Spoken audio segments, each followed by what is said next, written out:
Olá, estamos começando mais um programa da série Fazendo Escola, que está discutindo a gestão democrática nas escolas públicas do ensino médio. Quais são os problemas e as soluções que pais, professores, diretores e comunidade estão encontrando para melhorar a escola? Hoje, nós vamos discutir o projeto político-pedagógico, conceitos e significados. Para conversar, estamos aqui com o professor José Luiz Salmazo, que é professor do Centro Federal de Educação Tecnológica de São Paulo. Estamos também com o professor Roberto Lerrer, que é professor da Faculdade de Educação da Universidade Federal do Rio de Janeiro, e a professora Vera Lúcia de Rossi, professora da Faculdade de Educação da Unicamp. E antes de começar a nossa conversa, a gente vai ver um pouco da experiência de estruturação do projeto político-pedagógico. O Fazendo Escola foi conhecer a Escola Estadual Joaquim José de Medeiros, em Cruzeta, Rio Grande do Norte. Vamos ver?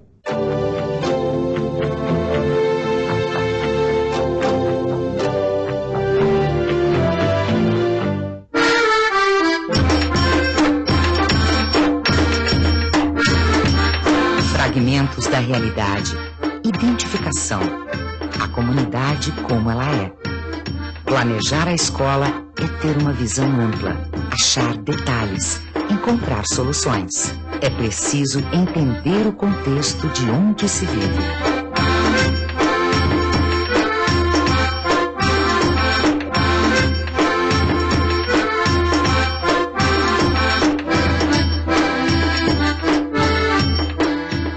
De projeto pedagógico do ponto de vista mais amplo é no sentido de planejar o que a escola tem que fazer.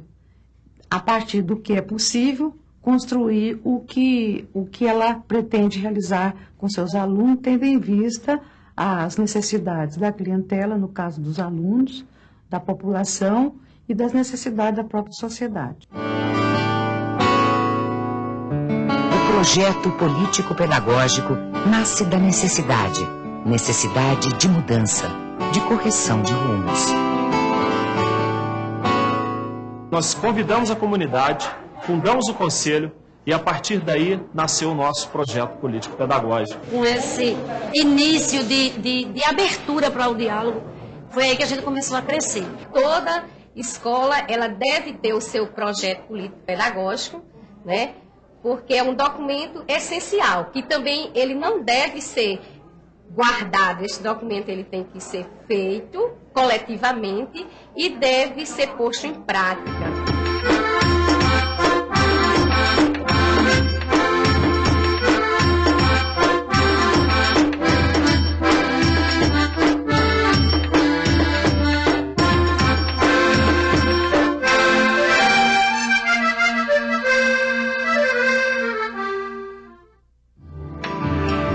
Conhecer bem a comunidade em que está inserida foi fundamental para a Escola Joaquim José de Medeiros.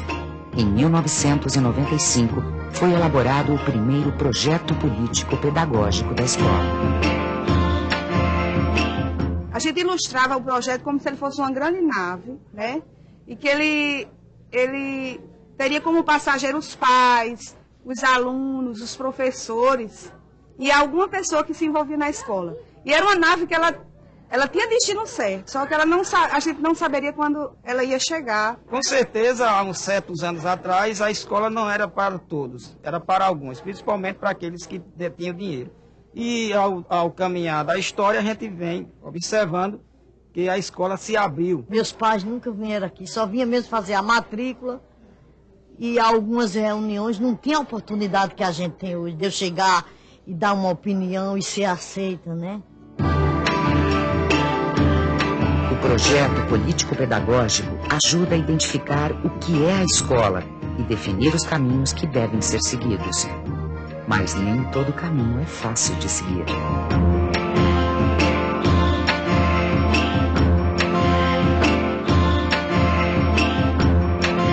De 95 para cá, mudou bastante a escola. Nós tínhamos professores com pratos tradicionais, muitos resistentes a mudanças, muitos não queriam mais se qualificar, e após essa implantação desse projeto político-pedagógico, muitos foram fazer faculdade. Hoje, nós temos vários alunos nossos que hoje já estão na universidade, já são professores. O projeto, né, melhorou bastante a autoestima, tanto do professor como do aluno. Nós podemos medir a largura do açude. Será que vai precisar a gente sair numa canoa para medir o açude? Não. Como nós vamos medir esse açude? Você vai marcar o ponto onde você está para aquela distância que você quer medir a altura daquele prédio. Antes da gente ser trabalhado, a gente achava uma barreira. Depois que a gente foi sendo trabalhado, a gente foi sentindo, foi quebrando aquela barreira e foi dando certo. Eu tinha muita dificuldade em matemática, não vou dizer que hoje eu não tenho, porque eu tenho. Mas para mim, a cada dia que está se passando, a cada aula dada por ela, eu estou aprendendo muito mais. E tinha um índice de evasão muito grande, evasão e repetência. E após esse projeto político-pedagógico, diminuiu consideravelmente o índice de evasão e repetência. Foi a decepção que afastou Francione da sala de aula, reprovado por poucos décimos. O ano era 1989. Hoje, o tempo passou e a escola mudou. Francione sentiu que era hora de voltar. Porque hoje em dia, se você não tem pelo menos segundo grau completo, hoje você está fora do mercado de trabalho. Hoje em dia está melhor, as coisas estão mais... evoluiu mais, né? Escola, uns projetos na escola bom, né? Você é mais avaliado, mas em compensação você tem mais capacidade de você mostrar o seu conhecimento, sabe? O aluno precisa de um ambiente acolhedor. Ele precisa ser bem recebido na escola, ter um atendimento bom por parte de todos que fazem a escola. Na escola Joaquim José de Medeiros, cada ano é temático e vários professores trabalham a interdisciplinaridade. Neste ano, o tema é o meio ambiente e o açude de Cruzeta, o personagem principal.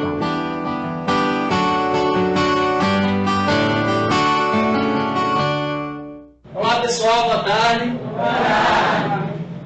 Ela continua... Esse projeto está sendo executado, né, para que tenhamos uma preocupação maior com o reservatório público, né, o açude de Cruzeta, que é quem abastece a nossa cidade. A gente passando a respeitar o meio ambiente, como se diz, não está só guardando ele para a gente, mas para o futuro. A importância do açude é porque ele abastece toda a nossa cidade e a nossa região.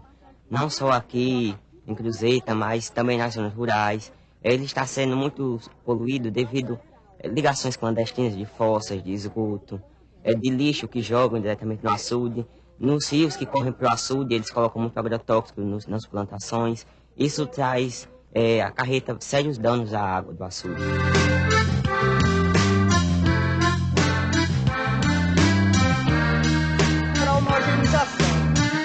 A escola, ela já sabe o que é trabalhar de forma participativa e ela já tem uma vivência nesse trabalho. Ela já sabe que a comunidade faz parte da escola.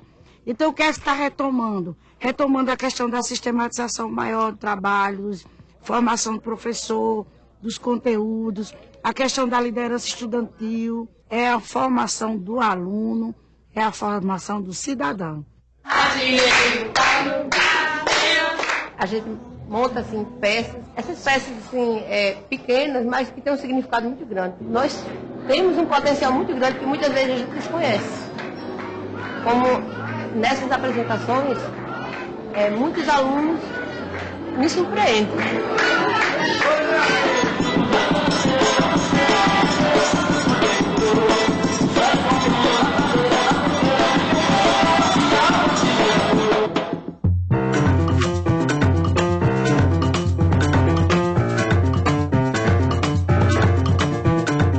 O vídeo tem uma grande importância. Nós temos 3 projetos dentro da sala de vídeo. Ela fortalece a TV Escola, ela é um suporte muito forte na escola, nós subsidiamos outras escolas, por sinal. É uma forma de melhorar a aprendizagem, mais aluno-professor, juntar mais a interação aluno-professor, e uma forma de o aluno poder expressar mais ainda o que ele aprendeu e o que ele está aprendendo.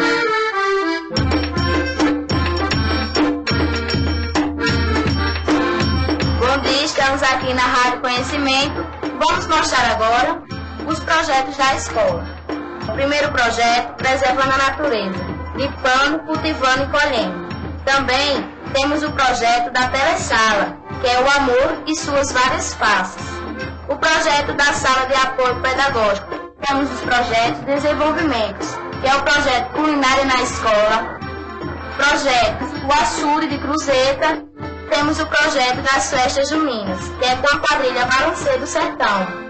Cada sala de aula tem um líder e um vice-líder, que também foi com a votação dos alunos. Assim, os projetos ajudam-se no desenvolver de cada aluno, no desenrolar do seu dia a dia. Cada aluno daqui que participa de qualquer coisa, ele é muito valorizado, é muito reconhecido. E é gratificante isso demais. Desde o início do ano, faz reuniões com a gente e bota em pauta o assunto, né? E nós que decidimos. A diretora é uma pessoa muito aberta para aceitar as opiniões dos pais.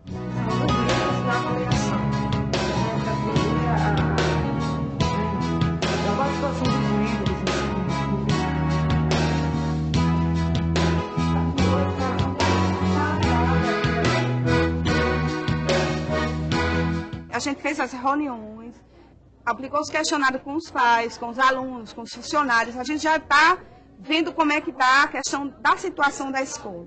Então, depois, quando a gente sentar, né, e ver a situação atual, é que a gente vai sentar novamente e definir metas e objetivos. A reavaliação está acontecendo em relação a vários fatores. O projeto político-pedagógico deu certo, né? Em alguns momentos, em outros momentos não deu certo. E a educação se faz dessa forma. Olhar novamente para o que já tinha sido visto. Mudar o ângulo. Descobrir e redescobrir situações. O projeto político-pedagógico acompanha a sociedade, a escola, suas finalidades culturais, sociais, de formação profissional e humanística.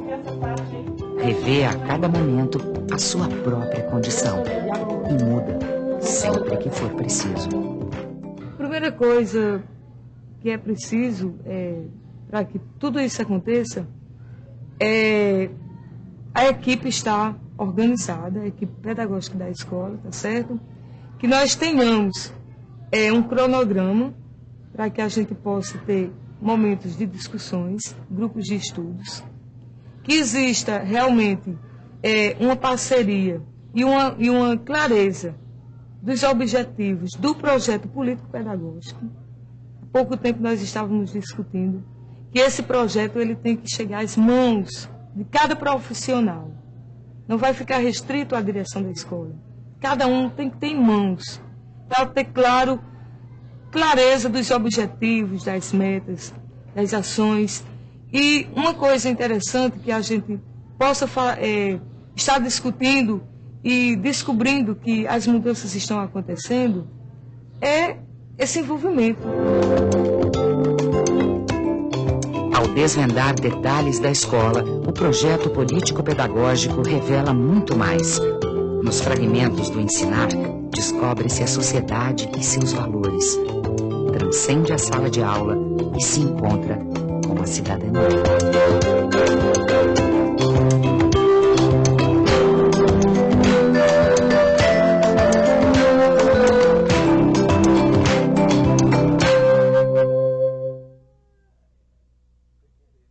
Após assistirmos esse vídeo que nos mostra a experiência de implantação do projeto político-pedagógico nesta escola, eu gostaria, professor Roberto, que o senhor nos dissesse qual é o processo de implantação. Acho que o mais importante no processo de implementação de um projeto político-pedagógico é o protagonismo. É fundamental que cada pessoa que participa da comunidade, o professor, cada criança, cada jovem, os pais, os que fazem o trabalho técnico, o apoio técnico da escola, se sintam sujeitos da construção desse espaço escolar como um espaço público. E nessa escola, dá para observar isso, seria essa? Sim, me parece que na escola há todo um engajamento de professores, o envolvimento dos estudantes na afirmação desse espaço como um espaço da comunidade, um espaço de liberdade, de criação. Ótimo. Qual seria o comentário de vocês? O que o senhor acha, o professor? Eu acho muito feliz a metáfora da nave, né, que é apontada no vídeo. Né? Então, isso me trouxe a seguinte reflexão. No projeto político-pedagógico é muito importante tanto o macro quanto o micro. Podemos até dizer que o planeta é uma grande nave. Nave em que, aliás, 2/3, né, dos viajantes estão fadados à exclusão e à marginalidade. Né? E a importância também do micro. Né? A escola, então, ela também está nesse contexto. Então, ela não pode perder de vista o quê? O macro e o micro. Né? O seu entorno, a sua realidade, a sua comunidade. E, como o professor bem apontou, né, a escola deve ser o quê? Geradora de protagonismo. Né? Até como sou de São Paulo aqui, né, até lembro o dístico, né, do brasão da bandeira do município de São Paulo. Né? Não duco. Quer dizer, eu não sou conduzido, né, eu conduzo. Então, acho que o objetivo de um projeto político-pedagógico deve ser, acima de tudo, este, né? Gerar o que? O sentimento de pertença, né? O protagonismo, que as pessoas sintam o quê? Não passageiros que não sabem para onde vão, né? não detêm os rumos dessa nave, mas se sintam o quê? Participantes, copilotos, não é? Desse processo. Professora Vera, o que a senhora acha importante num país que tem tanta diversidade? O que é preciso para fazer um diagnóstico? Olha, eu acho que primeiro é o reconhecimento da diversidade cultural, né?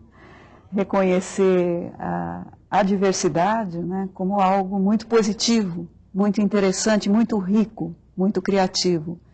Reconhecer a diversidade, a diferença cultural, né? Integrar essa diferença no contexto da escola, para a gente poder amenizar um pouco da dor, da discriminação social, racial, de cor, e acabar com esses privilégios de uma vez por todas. A escola é um bom lugar para a gente começar essa reflexão. A professora Vera levantou algumas questões muito importantes, mas nós vamos discutir isso no próximo bloco. A gente volta já já.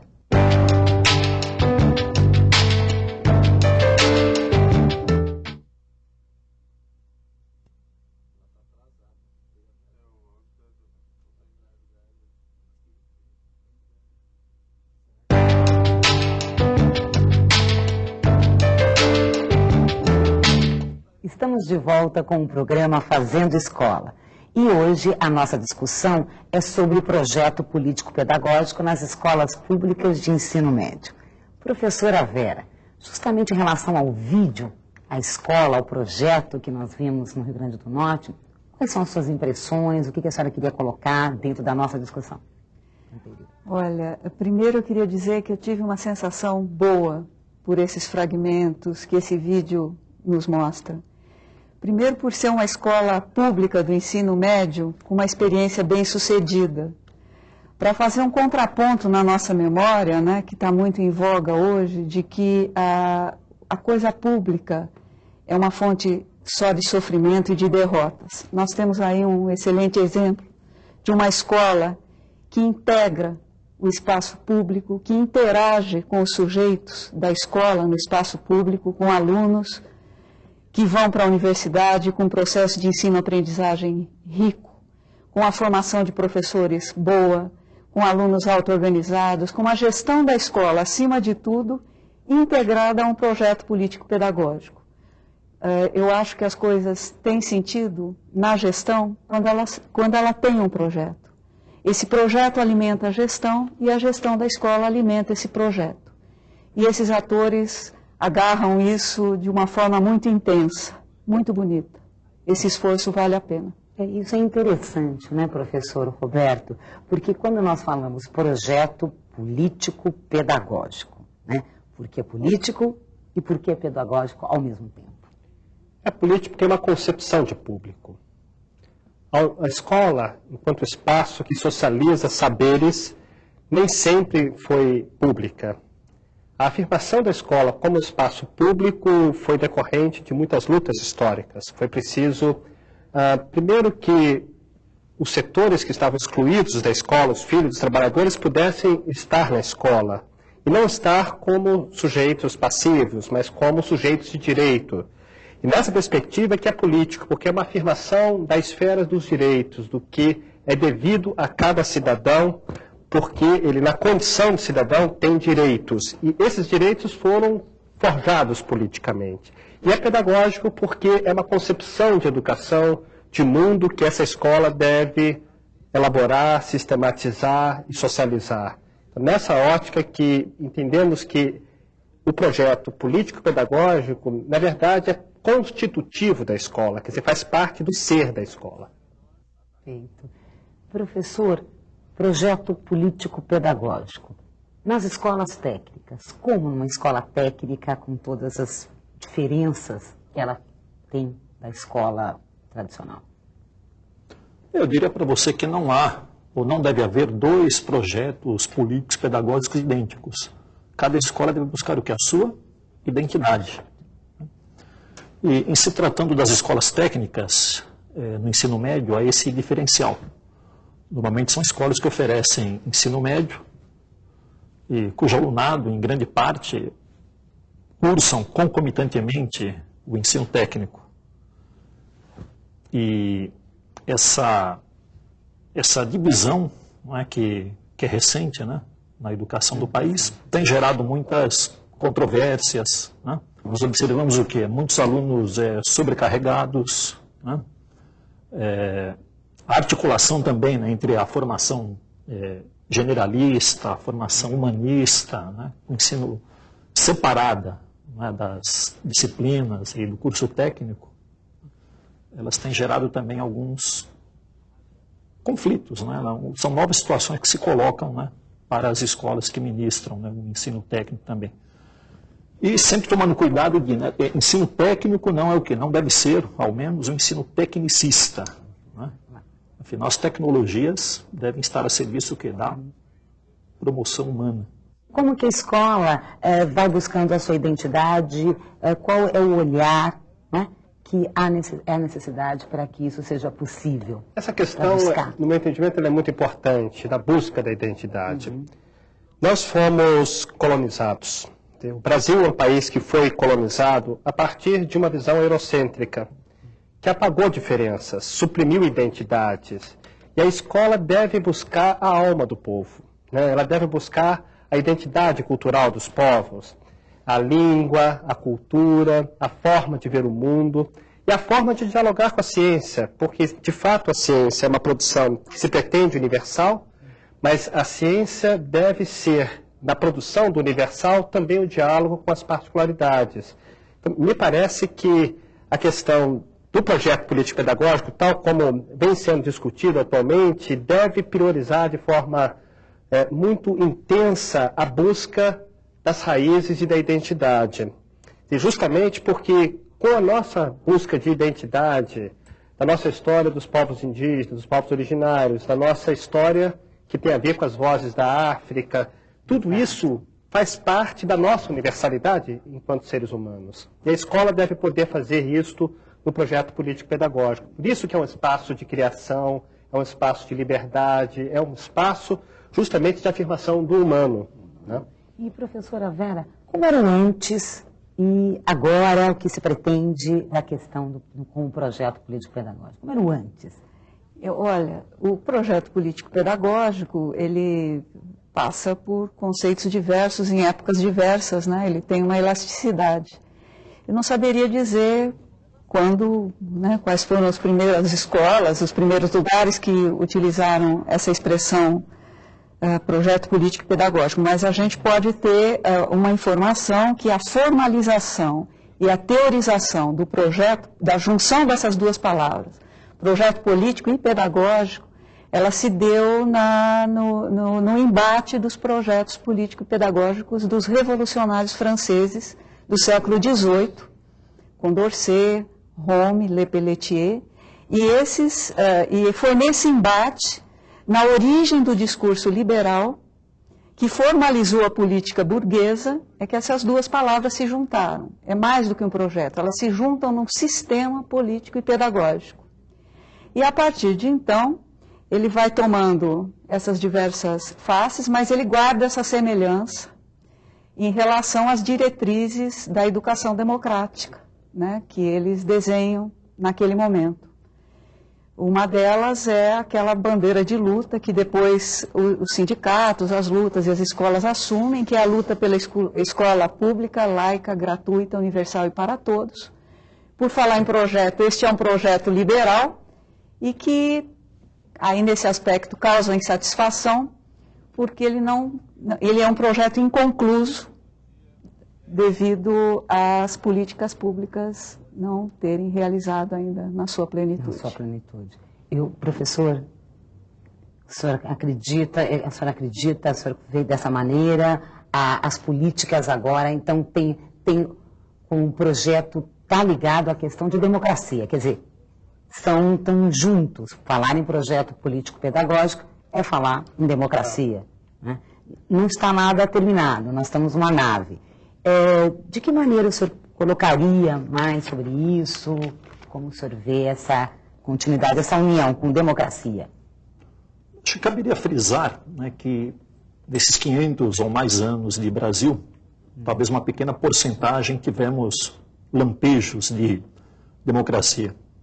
E em se falando da educação, a visão tradicional é qual? Que as secretarias, os organismos, órgãos acadêmicos, né, determinam o currículo, o que deve ser ensinado, os tempos escolares, né? E a escola sempre se viu como o quê? Como uma mera executora, né? Uma mera executora de políticas, de filosofias, de práticas, né, previamente determinadas instâncias que lhes são externas, né? E a construção de uma democracia de fato pressupõe o quê? Que a escola realmente o quê? Se volte para o protagonismo, né? Que ela crie o quê? Que a sua identidade, né? Que ela seja o quê? Uma semente de transformação da sua realidade circundante, né? E da realidade do país, né? E por utopia do mundo. Professor, que tipo de movimento leva? A que movimento leva o projeto político-pedagógico? Na realidade, são movimentos que têm uma simultaneidade, de certa forma, na sociedade. Quer dizer, são processos que estão andando de forma concomitante. Vera destacava que a ideia de um projeto político-pedagógico nasce, sobretudo, a partir da Revolução Francesa e da Comuna de Paris. Quer dizer, quando os trabalhadores reivindicam que aquela escola, que era um espaço de difusão de uma visão de mundo específica, voltada para uma visão da própria igreja, fosse um espaço de livre produção do conhecimento, socialização do conhecimento. Isso não se dá sem muitas lutas. Então, para afirmar o projeto político-pedagógico, é preciso que exista um movimento na sociedade de democratização. Isso vai das lutas dos sindicatos, das lutas das associações de moradores. Escolas cujos pais lutaram para que aquela escola existisse, normalmente são escolas em que o protagonismo dos pais é muito mais vivo, muito mais intenso. Da mesma forma, a auto-organização dos estudantes, que é muito importante no projeto educativo de uma escola, no projeto político de uma escola, é compreender que aquela escola é do Estado e não é de governo. Acho que isso é uma diferenciação decisiva, porque ela não é uma repartição pública. Ela é uma instituição de Estado, que transcenda limites específicos de governos. Uma péssima tradição das políticas educativas brasileiras é que, de 4 em 4 anos, muitas vezes os governos querem reinventar a roda e fazer um ponto zero a partir do qual se reconstrói diretrizes, orientações, enfim, prioridades. Isso é indevido. A escola deve discutir um projeto em consonância com o sistema público de ensino, articulado com o sistema público. É importante que os professores façam uma reflexão sobre o currículo, como ensinar ciências, matemática, física, química, história, mas essa reflexão não fique restrita àquela escola especificamente, mas esse debate se amplie para as outras escolas, para que a escola pública possa ter o que historicamente se chama um padrão unitário de qualidade. Não é um padrão uniforme de qualidade, todas as escolas, como fosse uma linha de produção, ensinam as mesmas coisas. Mas cada ser humano, cada pessoa que tem um rosto humano deve poder se apropriar de um padrão de rigor, de conhecimento científico, de saber pensar cientificamente, de reconhecer a sua história, a sua identidade, os traços, as marcas da sua identidade histórica de maneira plena, né? Isso é uma escola unitária. Me parece que temos um momento muito interessante no Brasil e na América Latina. As escolas estão pulsando, as escolas estão buscando o protagonismo. E eu acho que isso é o momento mais interessante que a gente vive na escola pública brasileira e latino-americana. Exato. E, aliás, a continuidade, né, do projeto político-pedagógico nós vamos discutir no próximo bloco. Vamos fazer um intervalo e voltamos já.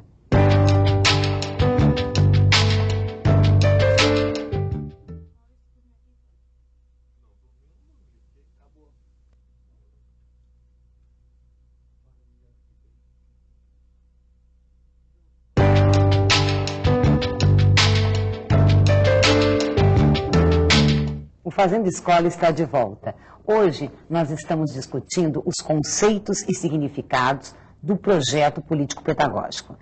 Nós estávamos, antes do intervalo, colocando a questão da continuidade, como garantir a continuidade do projeto político-pedagógico. E a professora Vera, da Unicamp, queria justamente fazer uma colocação a respeito.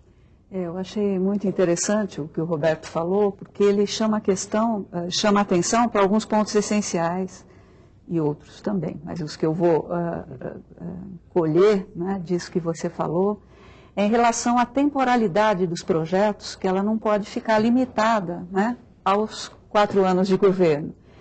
E essa questão do prazo é muito séria. Vejam que no vídeo que a gente acabou de assistir, o projeto começou em 95, ele tem 9 anos. Para a realidade brasileira, esse é um projeto de longa duração. E o projeto político-pedagógico da escola precisa de prazo, de médio e de longo prazo. Porque, além do prazo, ele precisa do respaldo político das políticas, que são, as autoridades públicas também são sujeitos da escola, junto com os pais, alunos e comunidades. Então, eu chamaria a atenção para uma coisa que tem um fio de longa duração na nossa história, que são os projetos de curto prazo inconclusos, e que criam uma sensação de sofrimento, por isso que eu falava na sensação do sofrimento, porque ao projetar, a ideia de projeto que se tem nesse caso, o conceito de projeto que se tem, é sempre de projeto em linha reta, né, de progresso, de tempo progressivo, um projeto que não será alcançado na existência real. Aí vai ser complicada a história da nave. Porque se a gente se alimenta dessa euforia, e os educadores nas escolas se alimentam, eles têm uma euforia plena na hora da construção do projeto. E depois eles entram num processo de desilusão e de ressentimento muito grande no momento que eles não consolidam esse processo na escola. Então o problema não é só construir, porque a realidade brasileira mostra Maranhão, Porto Alegre, Minas Gerais, esses sujeitos da escola, esses professores, esses gestores, esses alunos constroem inúmeros projetos. O problema é justamente da temporalidade, da consolidação desses projetos. Então, o que eu vejo é que há uma necessidade de longo prazo e de não concebê-los em linha de euforia versus desilusão. E que esse projeto tem múltiplos tempos, múltiplas memórias, múltiplos sujeitos. A memória tem um tempo descontínuo, ela não é uma memória apenas controlada dentro do critério político utilitário, ela é uma memória viva, tem uma memória afetiva, né, que quando eles trazem para uma reflexão na gestão do projeto político-pedagógico, isso é muito rico. E nós temos inúmeros exemplos bons de construção. Nós precisamos assegurar a temporalidade e a consolidação. Acho que é muito importante um aspecto que Vera pontua, que diz respeito a pensar projeto. O projeto, no meu entendimento, tem que ser a materialização do futuro no presente também. Nós temos que estar trabalhando um horizonte histórico de universalização da escola, da produção do conhecimento, da socialização do conhecimento, da crítica ao colonialismo, à colonialidade do saber, à colonialidade do poder. Mas devemos estar construindo a sociedade do futuro a partir do presente. Não dá para fazer um projeto esperando que vai chegar um momento no futuro de redenção. A escola pública tem que ser publicizada, tem que ser afirmada como espaço público desde o presente. E, para isso, uma questão organizativa, que foi pontuada também no vídeo, me parece extremamente importante. A escola deve se auto-organizar em conselhos. Esses conselhos devem ter uma permanência histórica de estudantes, os estudantes vão sair, mas é importante que os estudantes conquistem um espaço de organização própria deles. E esse espaço possa servir de caldeirão de ideias, de reflexões, de práticas que sejam transformadoras e emancipatórias. Eu fico imaginando no Cefet que temos que fazer reflexões sobre as mudanças tecnológicas tão rápidas, enfim, como é que se daria isso também? Numa escola complexa como é o Cefet, que nós estamos lidando ao mesmo tempo com uma velocidade assombrosa de transformações tecnológicas e ao mesmo tempo temos que assegurar para os jovens uma formação científica sólida, enfim. Como é que vocês têm feito esse debate? Né? E, sobretudo, eu diria uma formação política. Né? Eu até destacaria que em muitas literaturas, em muitos discursos, evita-se a palavra político. Né? A própria LDB, ela fala de, no seu artigo 12, de proposta pedagógica, outros o quê? Projeto pedagógico, plano de escola, quando, na verdade, a educação, já dizia Paulo Freire, é um ato político. Né? Eu acho que uma escola que não politiza, de fato, não está cumprindo o papel que lhe cabe. E, sobretudo, uma escola técnica, uma escola de ensino tecnológica, acho que a política deve permear todo o currículo. Mesmo porque técnicas vão e vêm. Máquinas, em pouco tempo, estão obsoletas. Agora, a formação humanística, a politização, é algo que você carrega para a vida toda. Eu queria primeiro discordar um pouquinho do Roberto em relação ao tempo, mas eu tenho certeza que a hora que você narrou, você também utilizou o passado, né? Porque você fala em presente e futuro, e era isso que eu gostaria de lembrar. O projeto político-pedagógico, tanto no campo da escola quanto no campo do Estado, ele tem que ter um retrovisor no passado, porque senão a gente repete, né, os erros de sempre, e esse movimento conflituoso dos movimentos sociais, né, esse conflito de ideias, ele é um outro aspecto da democracia. E é muito bom que a gente se lembre deles, de que essas conquistas foram duras, né, e foram muito conflituosas. Isso no campo da escola também é muito precioso. E eu preciso desse retrovisor no passado para a gente não esquecer disso. E lembrar que esse conflito, quanto mais conflituosa uma escola, mais esse conflito de ideias estiver vivo, mais democrática ela é. E em relação ao que você falou, eu acho que você tem toda a razão. Você chamou a atenção para o caso da lei. E a questão da política incomoda alguns professores, não todos. Porque o professor não se vê, às vezes, como um construtor de política que ele é. Ele constrói política nas relações informais com a sua classe, na relação com professores e alunos, alunos e alunos. E nas relações formais, né? A política não é só estatal. Eles deveriam participar desse processo de concepção dos projetos político-pedagógicos em ambos os campos, do Estado e da escola. E continuando a questão dos atores, então, do projeto. A própria identidade dos atores, o que é um professor na escola pública de hoje, está relacionado à questão que Vera pontua, e eu tenho total acordo que a escola do presente ela é a materialização de lutas do passado e que estão vivas no presente. Né? Não tem dúvida de que a gente fala hoje escolas laicas, né? São escolas que permitem uma visão de mundo que não seja particular de uma confissão religiosa ou outra, porque tivemos as lutas na Comuna de Paris, né? E em tantos outros lugares. Ainda hoje essa questão é muito viva. Agora, o protagonismo dos professores, dos estudantes, dos pais, que são atores, no meu entendimento, deve ser um protagonismo que tenha uma expressão comunitária, que tenha uma expressão de auto-organização mais do que uma organização a partir de orientações da secretaria, etc. No meu entendimento, as secretarias de educação deveriam ter um papel muito de assegurar condições para que as escolas possam ser espaços de livre produção do conhecimento e, sobretudo, escolas que pudessem interagir mais intensamente entre si, para que a gente tenha, de fato, um sistema público unitário. As secretarias, muitas vezes, acabam exacerbando, digamos, no papel de controle, de fiscalização, sistemas muito rígidos de avaliação, sistemas externos rígidos que acabam formatando, digamos assim, a escola e a prática democrática possível, e acaba sendo não democrática. Nós estamos falando de escolas de ensino médio, são escolas que muitas vezes preparam os estudantes para o vestibular. Então, o projeto pedagógico da escola acaba muitas vezes se limitando ao acesso à universidade.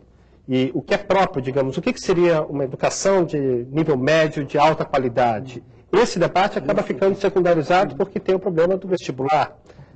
Então, temos que conseguir uma visão que transcenda esse pragmatismo, digamos, mais imediato para as escolas. Importante.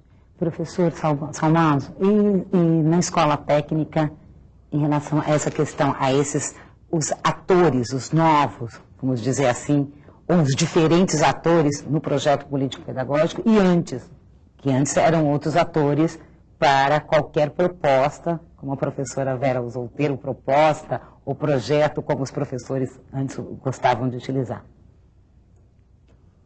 No ensino médio, essa questão ela flora de um modo bastante específico.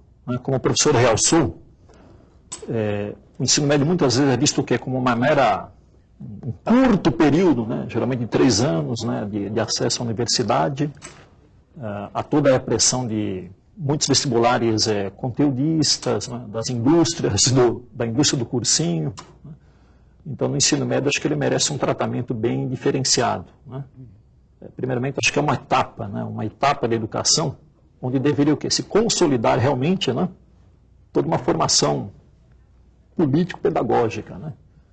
E as estruturas, atualmente, elas não têm contribuído para isso. Então, nota-se, sobretudo no ensino médio, essa visão de uma escola vestibularesca. Inclusive, no senso comum, essa é a cobrança que mais aflora. Olha, isso cai no vestibular. Toda uma questão. E outro destaque, inclusive no vídeo, eu queria chamar a atenção para isso também. Não só no ensino médio, mas em todo o ensino básico. Acho que cada escola também deve se pensar num projeto específico para a educação de jovens e adultos, que é quase que uma outra modalidade, se torna na própria escola. Tinha o caso do rapaz, que quando na idade própria foi barrado por pontos e voltou agora. Então esse é um público também que hoje está voltando muito à escola, até por pressões até reprofissionais de mercado, E num projeto pedagógico, acho que é importante também esse olhar específico para a educação do jovem e do adulto, que está retornando a essa escola, até às vezes com desconfiança, já que, de uma maneira ou de outra, acabou sendo excluído dela na idade própria. Então, no ensino médio, essa questão ela tem que ser também bem realçada. Não só o público adolescente, mas também o jovem, o adulto, que está procurando o ensino médio. Professora Vera. O que eu acho muito interessante é que o Salmazo chama a atenção para a especificidade dos projetos e o Roberto chama a atenção para o seu aspecto mais universalizante. E eu gostaria de dizer que os dois aspectos são importantes, e nem são excludentes. A gente pode assegurar a especificidade das culturas locais, mas assegurar esse tom universalizante, porque quando eu penso no projetar, a gente pensa que tem um lugar também para os nossos sonhos e para as nossas utopias emancipatórias, não é verdade? E isso é universalizante, O Estado de Direito social, educacional, a justiça social, e que esse tom, eu acho que ele dá um tom mais forte para o projeto local. Tem uma expressão até que eu gosto, que ele é local e global. O projeto político-pedagógico é local, porque ele assegura as especificidades culturais, mas assegura também o lugar para os nossos sonhos. Agora, há a questão da resistência ao projeto, como nós, de qualquer forma, já citamos aqui. Como, então, terminar com essa barreira, melhorar essa questão? Está muito relacionado à democracia. Muitas vezes a resistência, o apego à ordem, ao status quo, decorre de formas autoritárias, como se tenta impor medidas que alterem e modifiquem a escola. Se o professor se sente protagonista, se sente sujeito da construção, se sente, de fato, como um ator de construção efetiva daquela escola, os seus pontos de vista, que são críticos ou que defendem a manutenção de certas práticas, vai ser respeitado, vai estar no debate, vai estar no diálogo. E eu acredito muito na integridade ética da quase totalidade dos professores que estão na rede pública. Eu acho que os professores que são educadores da rede pública têm um sentido ético de justiça muito forte. Concorda, professora? Concorda? Esse sentido ético de justiça que muitas vezes faz com que professores temam até fazer mudanças, de saber o que será que vai acontecer com a escola modificada, na medida em que a escola perca certos freios e controles governamentais, duros, rígidos, burocratizados, o que vai acontecer na escola? O professor, os estudantes, os pais, devem confiar na capacidade que nós temos enquanto educadores no sentido lato. Eu acho que é um pressuposto de um projeto democrático na escola, o reconhecimento de que todo ser humano é intelectual, não existem diferenças de graus de humanidade, né, na espécie humana. Todos somos intelectuais, somos todos dirigentes, devemos ter capacidade dirigente. Eu creio que com isso as resistências fazem parte do processo, mas fazem parte de um processo que permita a transformação. Eu acho que a escola não deve temer transformação, ela deve apostar na transformação, porque é isso que vai fazer com que a escola seja, como disse Vera, o lugar que a gente projeta utopias, mas também realiza as nossas utopias. Concordo plenamente com o que o Roberto colocou. Apenas colocar que na gestão colegiada da escola, essa resistência, ela não pode ser vista como algo patológico, né? como algo doentio. Ao contrário, as resistências não desaparecem, elas são substituídas em torno de outros ideais, né, que a escola vai construindo. Acaba aquela resistência direta, professor-diretor, né, e vai se construindo um corpo na gestão colegiada, né, para observar realmente aonde a gente tem que atrelar os nossos objetivos educacionais, os nossos objetivos mais amplos, mas elas nunca desaparecem. No campo da gestão democrática, esse campo se dá sempre nesse embate de resistências, né? E eu queria dizer que resistência e conformismo, né? A ambiguidade nesse caso também não é doentia, porque há alguns momentos em que a gestão da escola, e os gestores são muito fortes, os gestores da escola pública, né? Porque eles mantêm essa gestão, né, com um interesse muito grande, muito bonita. Esse embate entre o conformismo e a resistência é um embate positivo. É um embate que faz crescer, né, nesses movimentos mais ocultos, até que eles consigam, na gestão democrática, enfrentar a questão do ponto de vista da representação social e política no campo formal do Estado. Então, é um exercício que se dá no interior da gestão democrática, no interior da escola, muito precioso. Ele é pequeno, mas aí tem uma grande contribuição da escola, que é aceitar o campo das resistências e dos conflitos como pressupostos à nossa cultura, e não como patologia. Aliás, a resistência é conservadora?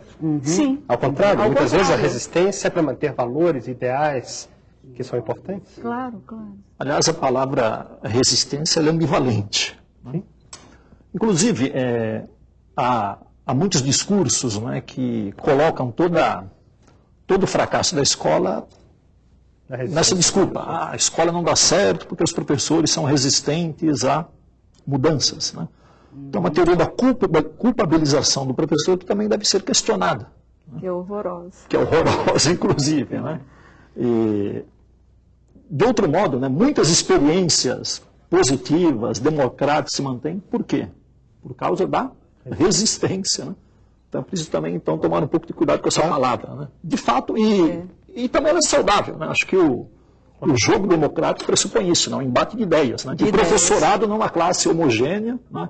Que pensa igual. Né? É interessante que haja essa diversidade de posicionamentos, né? Para que se chegue a consensos. Né? E lembrando também que a educação pressupõe o quê? A prática da persuasão. Né? Se há uma coisa que não funciona na educação, é coerção. Né? Então, a educação, evidentemente, também tem uma dose de coerção, né? Como tudo na vida, né? Mas o ingrediente principal é a persuasão, o diálogo, o debate. Né? Nada como um bom diálogo para quebrar, né? Resistências e também para firmar resistências quando elas se fazem necessárias. Isso é fazer política, né? Negociar, lutar, conciliar, rever, né? Esse é um campo de construção muito intenso, muito vivo, né? E se tem essa dor depois do processo de luta e de resistência, é sinal de que o projeto caminhou no sentido progressivo, em linha reta, em direção ao além, ao nada. Então, nós vamos chegando nas nossas últimas considerações e eu gostaria de saber o que vocês gostariam de colocar a mais para que a gente pudesse encerrar este debate.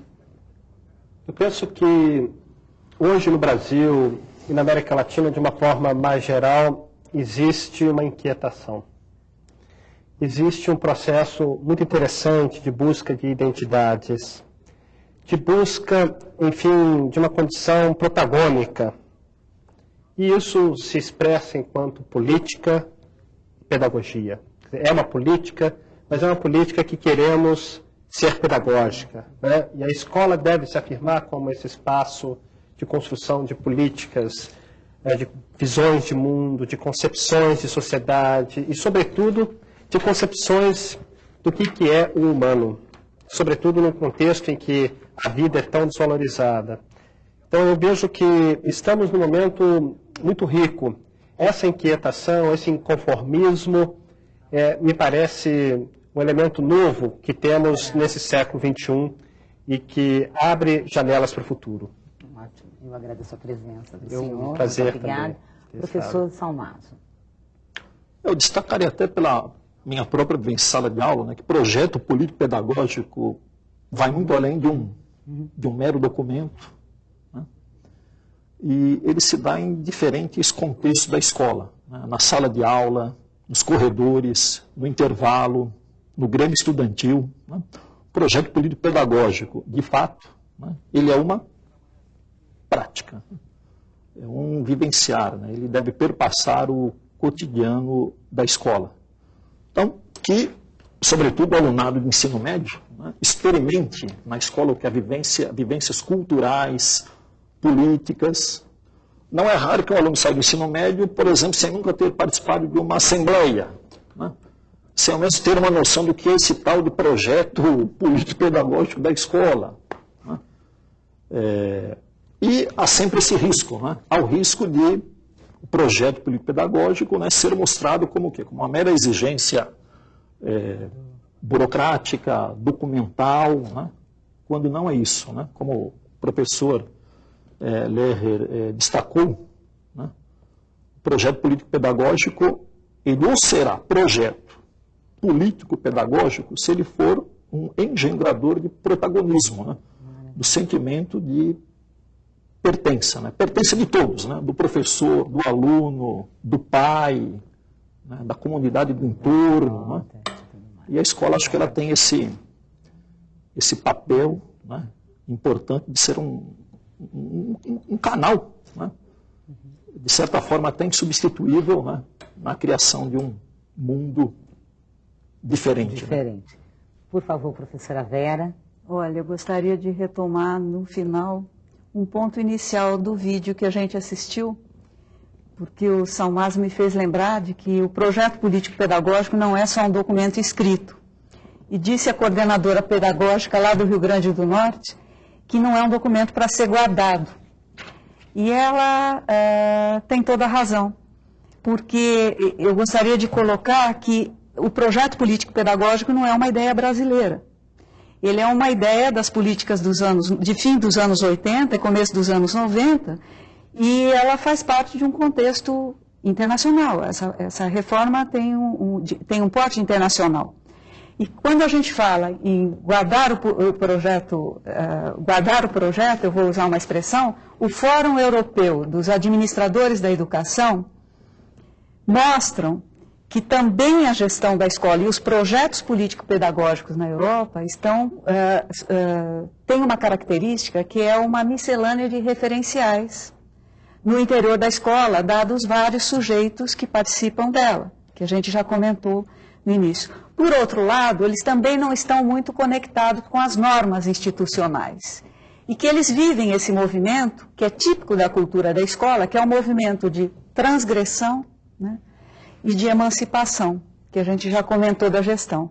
Mas eu queria dizer a essa coordenadora que esse projeto que ela comenta tem vários apelidos na Europa. Ele se chama Projeto Gaveta, que ele vai ser mostrado só no momento que ele for requisitado. E que há também o projeto ofício, o projeto ficção, aquele que não utiliza os recursos públicos e faz o seu projeto desvinculado do real. Tem o projeto fantasma, o projeto do chefe, enfim, tem 1000 apelidos irônicos para dizer o quanto é complicado aquilo que ela traduz, que a gente chama de participação operativa. E tomara que as participações no projeto pedagógico sejam sempre conflituosas, decisórias e democráticas. Que ótimo. Eu agradeço novamente a presença de todos e agradeço principalmente a sua presença, espectador, diretor, professor. E no próximo programa, a gente continua discutindo o projeto político-pedagógico. Vamos ver como é que é, passo a passo, a construção do projeto. Tchau, tchau. Até semana que vem.